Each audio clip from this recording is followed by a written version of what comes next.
I'm meteorologist Marielle Rubiz. It is Wednesday, January 8th, and we do have a winter storm warning that will be in place, including the Metroplex towards the Red River. It's every county you see shaded in pink there. That starts at 6 in the morning Thursday and goes through noon on Friday. This is also why we have weather alert days, including Thursday and Friday, specifically Thursday morning through Friday morning. The impact will be a snow sleet combination accumulation of 2 to 4 inches. And there is a very low potential for a coating to 1/10 of an inch of ice, specifically along Interstate 20. Now, what you need to know is that we have to prepare for that hazardous travel. The slick roads, bridges, and overpasses are looking likely. And pay attention to the forecast because we are still adjusting these numbers and locations.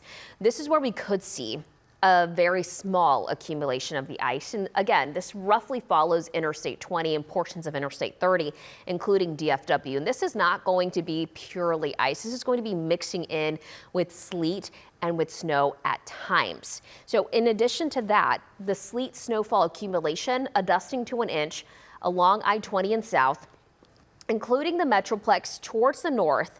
We're looking at 2 to 4 inches of that sleet snow combination. And there is a small area northeast of DFW where we could see some snow bands set up that could produce over 4 inches of snow.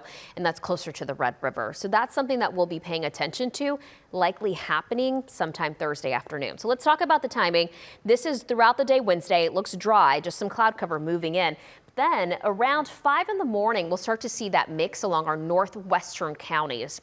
Now, this is going to not produce high accumulations right off the bat.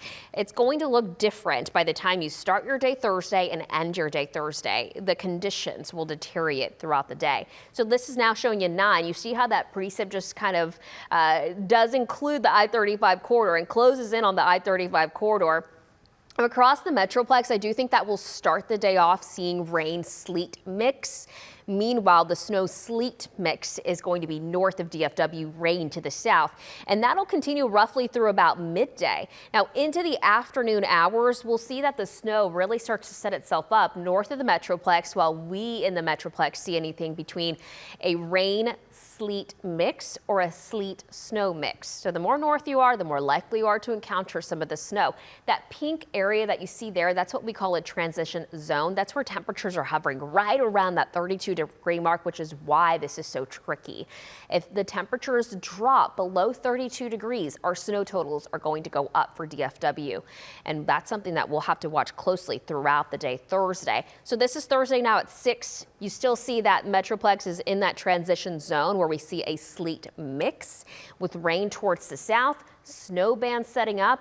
But once the sun sets on Thursday, we're going to see those temperatures drop. And so that snow is going to dig a bit more towards the south. So we'll see this sleet snow mix transition more into a snow. And then it's out of here by around sunrise on Friday. So again, Thursday, 5 a.m. to noon, we'll start to see that wintry mix along our western counties, closing in on DFW sometime in the mid-morning. We'll see that transition happen mainly for our northern counties in the afternoon, heavy at times, and then we'll see that snow dig a bit more towards the south after 5 or 6. Now, right now, this is showing you a little bit of snow, but it's actually just snowing at the high levels of our atmosphere. It's evaporating before it reaches the ground. We have an area of low pressure that's really going to be the big determining factor, the direction it's taking, and just how far south it'll dig is really going to be dependent on what our type of precip will be. So that's what we're watching closely. If it tracks a little bit more towards the north, it's going to change where our transition zone is. But right now that transition is looking right along Interstate 20, which is what's making this tricky. The warmer the weather, the more winter mix we'll see and the less snow we'll see. But as of now, it looks like 2 to 4 inches for the Metroplex, and it does look like we could see some higher amounts to the north, lower amounts to the south. So again, we'll be watching this closely. I do want to point your attention though to the temperature on Friday. A high of 41 means that we will see some melting Friday afternoon. I think we'll see cloud cover a good portion of the day, but if the roads are still wet Friday afternoon going into Friday night, we could see some slick spots Saturday morning as our temperatures dip to freezing. Be sure to stay tuned to WFAA Plus. We'll have extended coverage of this winter storm throughout the morning on Thursday.